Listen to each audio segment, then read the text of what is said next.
آپ یقین کریں یہ آپ اپنی زندگی میں آزمائیں، اور ہر شخص اپنی زندگی میں اس کو آزماتا بھی ہے کہ جب اس کے اوپر مشکل پڑتی ہے، اور بہت مشکل پڑتی ہے۔ امام جعفر صادق علیہ الصلوۃ والسلام، اللہم صلی علی محمد، امام فرماتے ہیں کہ شدید ترین جو لذت ہے وہ ایک باپ کے لیے وہ کیا ہے کہ اس کا بیٹا اس کے سامنے جوان ہو اور کمال پہ پہنچے۔ یہ ایک بہترین لذتوں میں سے ایک لذت ہے۔ آگے مولا فرماتے ہیں کہ سخت ترین مشکلات میں سے مشکل کیا ہے کہ بیٹا اس کے سامنے جوان ہو، کامیابی پہ پہنچے اور ہلاک ہو جائے۔ خوب یہ بیان ہے، روایتیں یہی کہتی ہیں۔ میں جتنے بھی الفاظ دلاسے کے دیتا رہوں، میں باپ ہوں لیکن میرا بیٹا ابھی ہے۔ وہ باپ کہ جس کے 2 جوان بیٹے پیدر پہ چلے جائیں، اس کے دل کے داغ کو ہم نہیں سمجھ سکتے، لیکن پر ایک آس ہے۔ کیا ہے کہ بہرحال میرا بیٹا بھی تو اسی راستے پہ گیا ہے جس راستے پہ امام حسین نے علی اکبر کو قربان کر دیا۔ خوب یہ ایک آس ہے نا۔ میں نے داغ دیکھا ضرور، لیکن میں نے داغ اس طرح نہیں دیکھا کہ راوی کہتا ہے کہ جب حضرت علی اکبر علیہ السلام خیمے سے نکلنا چاہ رہے تھے تو خیمے کا پردہ ہٹتا تھا، کچھ چھوٹی سی بچی تھی جو علی اکبر کو روک دیتی تھی، اور پھر خیمے کا پردہ بند ہو جاتا تھا۔ خوب یہ داغ نہیں ہے، ہمارے درد وہ درد نہیں ہے جو شبیہ پیغمبر کی طرح کے درد تھے۔ ہمارا درد وہ درد نہیں ہے کہ یہاں امام حسین سے پہلے بعض روایات کہتی ہیں کہ بی بی زینب جنازے پہ پہنچ گئی۔ مشکل ہے، مشکل ضرور ہے، مشکل ہے، راستہ ہے، کربلا ہے، خاک ہے، ظاہر ہے، ظاہروں کی خدمت کر رہا ہے، حادثہ ہے، چلا گیا ہے، لیکن پیاسا نہیں تھا۔ وہاں جوان پلٹا ہے، کہا بابا اگر تھوڑا پانی مل جاتا نا تو میں بتاتا بنی ہاشم کی جنگ کیا ہے۔ خوب میں جسارت نہیں کر سکتا بہرحال، لیکن میں کوشش دیکھیں ہماری کیا ہے زندگی میں۔ سب سے قیمتی کیا چیز ہے؟ میری جان ہے۔ سب سے انسان سب کچھ کس لیے کرتا ہے اپنی زندگی میں؟ اپنی جان کے لیے کرتا ہے، صحت کے لیے کرتا ہے، لباس کرتا ہے، اچھی طرح رہتا ہے، اچھا آرام ہے، اپنے لیے کرتا ہے۔ پھر جب اس کی اولاد ہوتی ہے تو پھر اس کے لیے کر رہا ہوتا ہے، اپنے آپ کو بھول جاتا ہے، پھر اولاد کی پرورش کرتا ہے۔ کیوں کرتا ہے؟ کیونکہ یہ چند لذتیں یا چند چیزیں جسے قرآن بیان کر رہا ہے۔ کیا کہہ رہا ہے؟ ایک تمہارا مال، ایک تمہاری اولاد، ایک تمہاری اپنی جان۔ یہ مراتب جو قرآن بیان کر رہا ہے، اسی مرتبوں کے ساتھ ہماری چاہتے ہیں اور ہماری اٹیچمنٹ ہے۔ انسان مال سے محبت کرتا ہے، ایک مقام پہ آ کے مال کو اولاد پہ قربان کر دیتا ہے، ایک مقام پہ آتا ہے۔ اولاد سے محبت کرتا ہے، کچھ مقامات ایسے آتے ہیں انسان اولاد کو بھی چھوڑ دیتا ہے، آخر میں اس کی جان رہ جاتی ہے۔ جان عزیز ہے ہر شخص کو، جان دینا آسان نہیں ہے، جان سے گزر نہیں سکتا۔ میں بہرحال علماء کرام سے اجازت کے ساتھ میں ایک حدیث آپ کی خدمت میں بیان کروں گا اور چند گزارشات، کیونکہ بہرحال میں صرف اس ایک توفیق کے لیے پاکستان آیا ہوں، بس یہ مجھے بہرحال اس شہید کی اپنی برکتیں ہیں جو بہرحال میرے نصیب میں بھی آئی کہ میں بہرحال یہ اس کی جو ہے وہ شہادت کی جو ہے وہ گفتگو کروں اور اپنی جو ہے وہ اجر جو ہے وہ اپنے مولا سے حاصل کروں۔ حدیث جو ہے وہ رسول خدا حضرت محمد مصطفیٰ صلی اللہ علیہ وسلم صلی علی محمد وآل محمد وآل.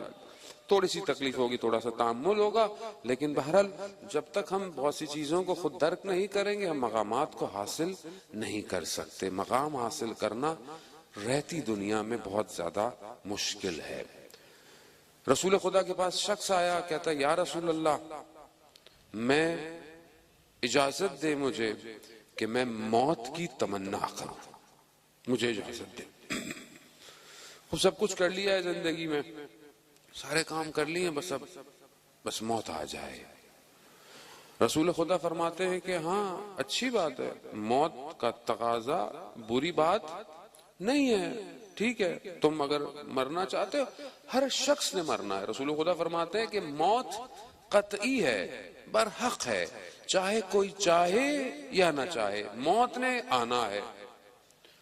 ہر شخص نے موت کے، ہر نفس نے موت کے ذائقے کو چکھنا ہے. رسول خدا کہتے ہیں موت آنی ہے، چاہے تم چاہو یا نہ چاہو. ہاں اگر تم موت کی تمنا کر رہے ہو تو پہلے کچھ ہدیے ہیں، کچھ تحفے ہیں جو اپنے موت سے پہلے بھیج دو، پھر موت کی تمنا کرو.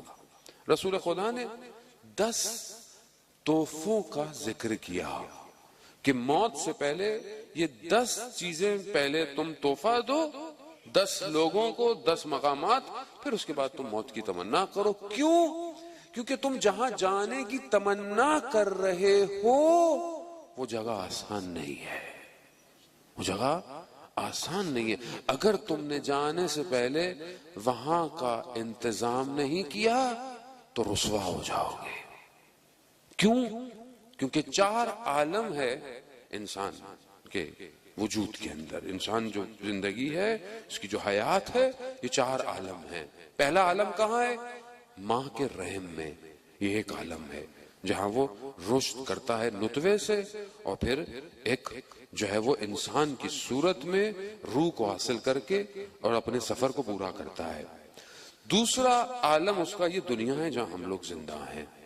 تیسرا عالم عالم برزخ ہے کہ جو موت کے بعد سے لے کے قیامت تک کا ہے. اب کس کا کتنا ہے کوئی نہیں جانتا. کوئی ہزاروں سال سے ظاہر ہے جو حضرت آدم علیہ السلام سے لوگ دنیا سے گئے وہ ابھی تک عالم برزخ میں ہیں. آخری جو عالم ہے وہ قیامت ہے. قیامت آخری مقام ہے، چاہے وہ شخص دنیا میں جیسا بھی ہو. اب ان سب کو شخص نے عبور کرنا ہے اپنے ماں کے بطن سے، اس کو عبور کرنا ہے. دنیا میں آئے گا، دنیا کو عبور کرنا ہے، اور دنیا سے عبور کر کے اس نے عالم برزخ کو. قیامت میں عبور نہیں ہے، قیامت آخری مقام ہے اس کا. اس تک پہنچنے کے لیے کہ جہاں اس نے ہمیشہ رہنا ہے اس کا وہ کیا انتظام کر رہا ہے. عزیزان محترم، ہم نے سب نے مرنا ہے. کوئی شخص یہ کہے کہ میں نے نہیں مرنا، یعنی آپ اس کو کہیں گے کہ کیسی تم دیوانگی کی باتیں کر رہے ہو.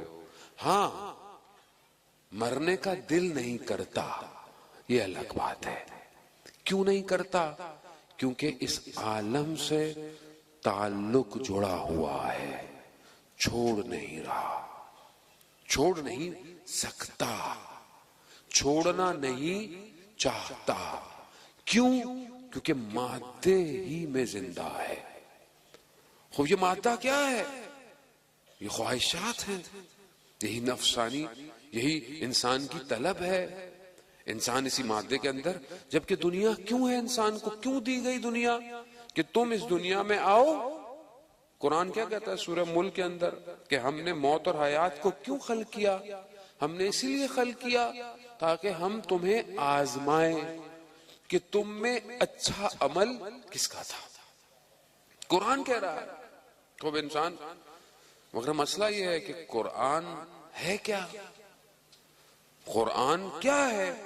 مولانا صاحب کو سوال ہے پوچھنے کا قرآن کیا ہے. قرآن کتاب ہے، آسمانی ہے. کون سی کتاب ہے؟ مطلب چوتھی کتاب آسمانی ہے. کس پہ نازل ہوئی؟ یا رسول اللہ پر نازل ہوئی. رسول کے قلب پہ کتنے سالوں میں نازل ہوئی؟ 23 سالوں میں تدریجاً نازل ہوئی، لیکن قرآن کا دفعی نزول بھی ہے۔ وہ کتنے قرآن کے اندر سورتیں ہیں؟ مولانا صاحب یہ کوئی سوال ہے؟ تو بچے بھی جانتے ہیں، 114 ہے۔ کتنے سورتوں کے نام یاد ہیں؟ نہیں۔ کتنا میں قرآن میرے اندر ہے؟ نہیں ہے، اصلا وقت نہیں ہے ہمارے پاس۔ قرآن قیامت میں خدا کی بارگاہ میں گلا کرے گا کہ اس امت نے میرے ساتھ کیا کیا۔ رسول خدا کیا فرما گئے کہ میں تمہارے درمیان دو چیزیں بھاری گران بہار چیزیں چھوڑ کے جا رہا ہوں۔ کیا؟ قرآن، دوسری اطرت۔ جس نے ان دونوں کو تھاما وہ حوض کوثر پہ مجھے ملے گا۔ کہاں ہے قرآن؟ میں آپ سے نہیں، میں اپنے آپ سے کہہ رہا ہوں، قرآن میری زندگی میں کتنا ہے؟ کیا ہم مسلمان نہیں ہیں؟ مسلمان ہیں تو اولویت کیا ہونی چاہیے زندگی میں؟ کس نے خلق کیا ہے ہمیں؟ وہاں صاحب یہ کیا سوال کر رہے ہیں آپ؟ خدا نے خلق کیا ہے تو خدا سے بات کرتے ہیں یا خدا آپ سے باتیں کرتا ہے؟ تو مان صاحب خدا سے بات کی جا سکتی ہے، خدا بھی باتیں کرتا ہے۔ ہاں، تم اگر خدا سے باتیں کرنا چاہو تو تم نماز پڑھو، اور تم اگر چاہتے ہو کہ خدا تم سے باتیں کرے تو قرآن کی تلاوت کرو۔ وہ کلام الہی ہے نا۔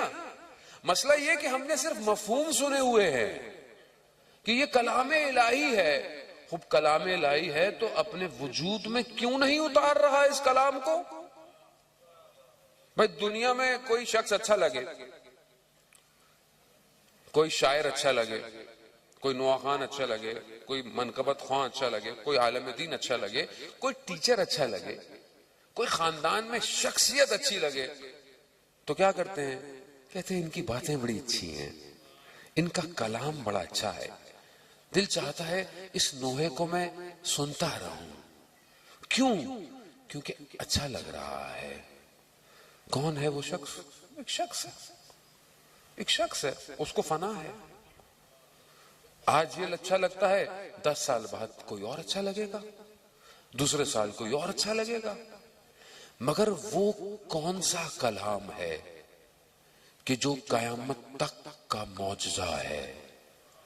وہ کلام جس نے کبھی پرانا نہیں ہونا، وہ کلام کہ جس کے خالق کو فنا نہیں ہے، وہ کلام جس کے باطن میں 70 اسرار ہیں۔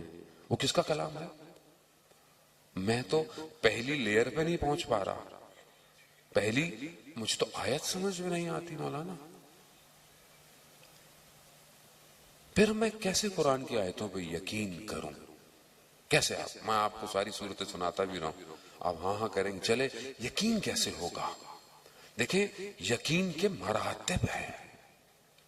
قرآن خود کہہ رہا ہے کہ جب تک تمہیں علم، ایک علم ہونا ہے، ایک چیز ہے علم ہونا، آپ کو پتا ہے علم ہے کس چیز کا آپ جانتے ہیں، ایک ہے عین الیقین ہونا، یعنی کیونکہ میں آنکھ سے اس چیز پہ یقین، ایک ہے حق الیقین ہونا، یعنی بس اتنا یقین ہے کہ وجود میں پیوست ہے۔ یعنی اب کوئی بات کہہ دے کہ ابھی یہاں سے گزر جاؤ گے فلانی جگہ پر یہ ہے، تو ہاں نہیں، علم نہیں ہے، صرف آنکھوں سے نہیں، کیونکہ میں اس شخص کے کلام پر حق رکھتا ہوں، یقین رکھتا ہوں ابھی جو کہہ رہا ہے سچ کہہ رہا ہے۔ ورنہ 100 باتیں انسان جانتا ہے عمل نہیں کرتا، 100 باتیں دیکھتا بھی ہے عبرت حاصل نہیں کرتا۔ کوئی کلام الہی میرے باطن میں کیوں نہیں اتر رہا؟ کیونکہ میں پہلی منزل طے نہیں کرتا۔ عزیزان محترم، ہم ایک شہید کی مجلس پر ہیں۔ شہید کو درجہ کس نے عطا کیا؟ قرآن کیا کہہ رہا ہے کہ جو اللہ کی راہ میں مارے جائیں تم گمان نہ کرو کہ یہ مردہ ہے، بل احیاء بلکہ زندہ ہیں اور اللہ کے نزدیک رزق پا رہے ہیں. اور یہ کس نے کہا ہے؟ قرآن نے. الہی پیغام ہے. ہمیں یقین ہے اس بات پہ. شہید زندہ ہے. کبھی زندہ ہے تو کبھی کسی شہید سے کوئی تقاضا کیا ہم نے؟ خدا قرآن میں کہہ رہا ہے کہ میں تو رزق دے رہا ہوں اس کو، یعنی رزق دے رہا ہے. قرآن نے یہ نہیں کہا کہ ایک زمانے میں دیا ہے ایک وقت میں دوں گا ختم. نہیں، خدا کے نزدیک رزق پا رہے ہیں. عند ربہم یرزق، یعنی سیگا جو ہے علماء اکرام بہرحال میں تو جسارت ہوگی میں بہرحال سمجھانے کے لیے کہ کنٹینیوس کا، پریزنٹ کنٹینیوس کا سیغا ہے، یعنی رزق پا رہے ہیں، پا رہے ہیں، مسلسل پا رہے ہیں. میں نے کسی شہید سے متصل ہوا آج تک زندگی میں؟ کیسے ہوتا؟ مجھے قرآن کی بات پہ یقین ہی نہیں ہے. اب جب میں یقین نہیں کروں گا تو میں کیسے اس دنیا کے تعلق کو توڑوں گا؟ نہیں توڑ سکتا. رسول خدا فرماتے ہیں کہ تمہیں 10 تحفے دینے پڑیں گے. وقت بہرحال محدود ہے، میں سب کو بیان نہیں کر سکتا، میں گزرا کروں گا، بس تیزی سے گزروں گا. رسول خدا فرماتے ہیں کہ پہلا تحفہ جو ہے وہ تمہارا کس کو دینا ہے تم نے؟ کہا ملک الموت کو. ملک الموت کو ہدیہ اپنے جانے سے پہلے دو. کیسا ملک الموت کو کیسا ہدیہ چاہیے؟ ملک الموت کیا ہے کہ جب انسان کی روح قبض ہو رہی ہوتی ہے تو وہ ملک آتا ہے یا اس کے جو بھی جس کو وہ اپنی ڈیوٹی پہ، کیونکہ سخت ترین مرحلہ ہے روح کا کھینچنا بدن سے. روایات بیان کرتی ہے کہ جب روح بدن سے کھینچی جا رہی ہوتی ہے تو تلوار کی نوک جو کئی تعداد میں ہو بدن میں چپ رہی ہوتی ہے، اس وقت روح کھچ رہی ہوتی ہے. صلوات بیت محمد وآل محمد، اللہم صلی علی محمد وآل محمد وعجل فرجہم. عزیزان محترم، یہ سخت ترین مرحلہ ہے. کیا کریں؟ کر ملک الموت کو ہدیہ دو تاکہ یہ جو مرحلہ ہے یہ آسان ہو جائے. یعنی کچھ کی روحیں اس طرح بدن سے نکلتی ہیں جیسے کوئی مٹھاس وہ حاصل کر رہا ہو. یہ مرحلہ آسان نہیں ہے عزیزان محترم. ہم اصل میں غافل ہیں. ہم سنتے ہیں ملک الموت آئے گا، ملک الموت آئے گا، روح قبض کرے گا، ہم سنتے رہتے ہیں، لیکن ہم اس بات پہ ہمیں صحیح طرح سمجھ میں نہیں آتی کہ میری زندگی میں بھی آئے گا.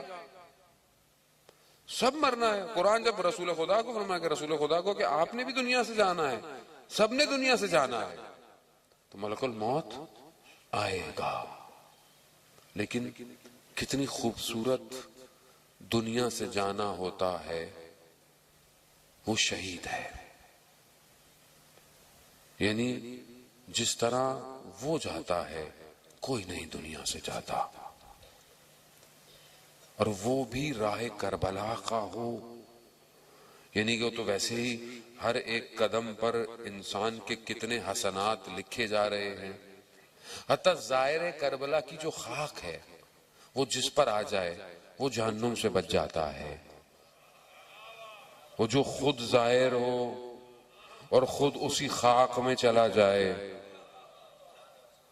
ہم نہیں کر سکتے. ہم بہرحال لفظوں کا سہارا لے رہے ہیں، ہم اس مقام اور مراتب کو بیان نہیں کر سکتے. جانے موت اپنی زندگی میں تھوڑا سنجیدہ ہوں. موت برحق ہے، آنی ہے، اور دنیا سے جانا ہے. دوسری چیز جس کو ہم نے رسول خدا فرماتے ہیں کہ تحفہ دو جانے سے پہلے، کیا ہے؟ قبر ہے. قبر کو روشنی دو جانے سے پہلے. ہم میں سے کتنے لوگ فکر کرتے ہیں کہ ہم نے بھی قبرستان جانا ہے؟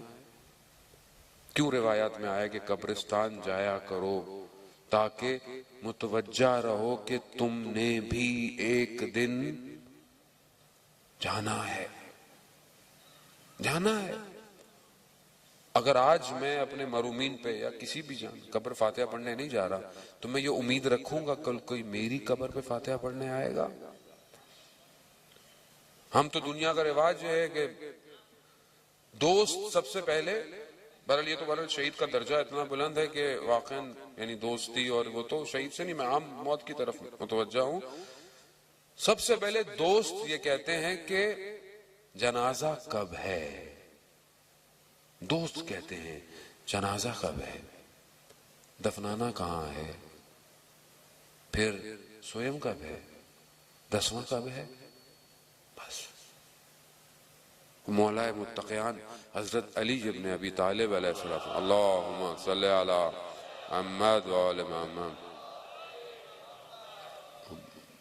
مولا جب ایک نامے میں نہج البلاغہ کے ہمدان کے گورنر کو طرف جب اشارہ کرتے ہیں تو مولا کیا کہتے ہیں کہ موت کی تمنا مت کرو جب تک تمہیں وثوق نہ ہو، شرط واسق نہ ہو.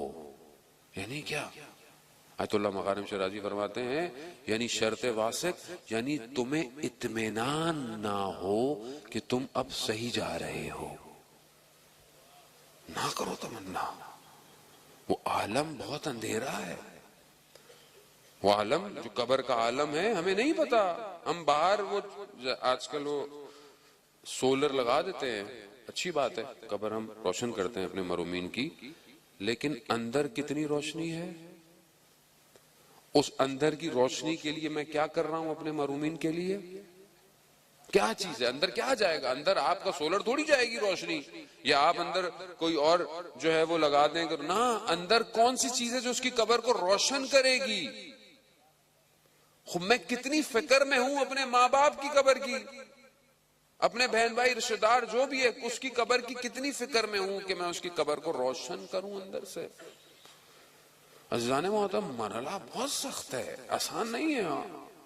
ہم لوگ بہت ریلیکس ہیں اصل میں، اسے ہمیں ممبر سے ویسے اتنا ریلیکس کر دیا گیا ہے کہ ہم بہت ریلیکس ہو گئے ہیں. جہاں خطبے نہج البلاغہ کے، جہاں میرا مولا قبرستان سے گزر رہا ہے تو مردوں کو خطاب کر رہا ہے. خدا کے لیے پڑھیں جا کر مولا کس طرح مردوں کو خطاب کر رہا ہے. جہاں اتنی روایات جو ہیں وہ عالم برزخ کی موجود ہوں، وہاں مومن برزخ سے غافل ہو. شخص آیا مولا متقیان کے پاس، کہا مولا میں فلانے شخص کے 10,000 دینار تھے یا درہم تھے، میں نے اس کو دیے تھے، اب میں اس کے بیٹے کے پاس جاتا ہوں، پتہ اس کا انتقال ہو گیا ہے. میں اس کے بیٹے کے پاس آیا ہوں تو وہ کہتا ہے کہ کہیں پہ بھی کوئی ایسی چیز نہیں لکھی ہوئی ہے، تو میرے پاس تو کوئی حساب کتاب ہے ہی نہیں. کہا مولا مجھے شدید ضرورت ہے پیسوں کی. مولا جانتے تھے. مولا نے کہا اچھا اس کے بیٹے کو بلاؤ. اس کے بیٹے کو کہا مولا مجھے اصل کچھ پتہ ہی نہیں ہے. کہا اچھا شہر سے باہر جاؤ، وہاں پر بہت سارے کتے ہوں گے، ان کتوں میں جو سب سے زشت ترین، سب سے خبیث اور سب سے بھیانک کتا ہوگا وہ تمہارا باپ ہے. اللہ اکبر. یعنی کیا؟ یعنی اس ایک واقعے میں امام کیا کہنا ہے؟ یعنی کیا مولا اس کو دوسرے عالم سے بلا رہے ہیں؟ نہیں، عالم برزخ دنیا کے ساتھ ہے، ہمیں نظر نہیں آتا. مولا اس کے بیٹے سے حجاب ہٹا رہے ہیں آنکھوں کا کہ دیکھ لے عالم برزخ میں باپ کس حالت میں ہے. جہاں گیا اس نے وہی دیکھا. اس نے کہا کہ ایسا ایسا شخص ہے. کہاں؟ فلانی فلانی جگہ پہ پیسے میں نے رکھے ہوئے ہیں، لے لینا، مگر ہاں یاد رکھنا. کہا حق کا راستہ علی کا راستہ ہے. حق کا راستہ ہم اس کے مقابلے میں آئے تو ہماری یہ حالت ہو گئی ہے. اس راستے کو نہیں چھوڑنا. خوب یہ کون بتائے؟ خوب دنیا میں شاید انسان نہیں سمجھ پائے ولایت علی ابن ابی طالب، مگر اس عالم میں اصل صرف ہے یہی ولایت. جو اس در سے جڑا ہے اسی کے پاس تو ہے خزانہ. اور کس کے پاس ہے خزانہ؟ وہ ہمارے پاس کیا ہے؟ ہماری قبر میں کون بچائے گا؟ یا قبر میں کیا ہوگا؟ وہ خود اہل بیت کہتے ہیں ہم تمہارے عالم برزخ کے ذمہ دار نہیں ہیں، مگر اس کے باوجود روایات ہیں 8ویں امام سے کہ ہم فلانی فلانی جگہ پر تمہارے مرنے کے بعد آئیں گے اگر تم ہماری زیارت پر آؤ گے. یعنی کیا؟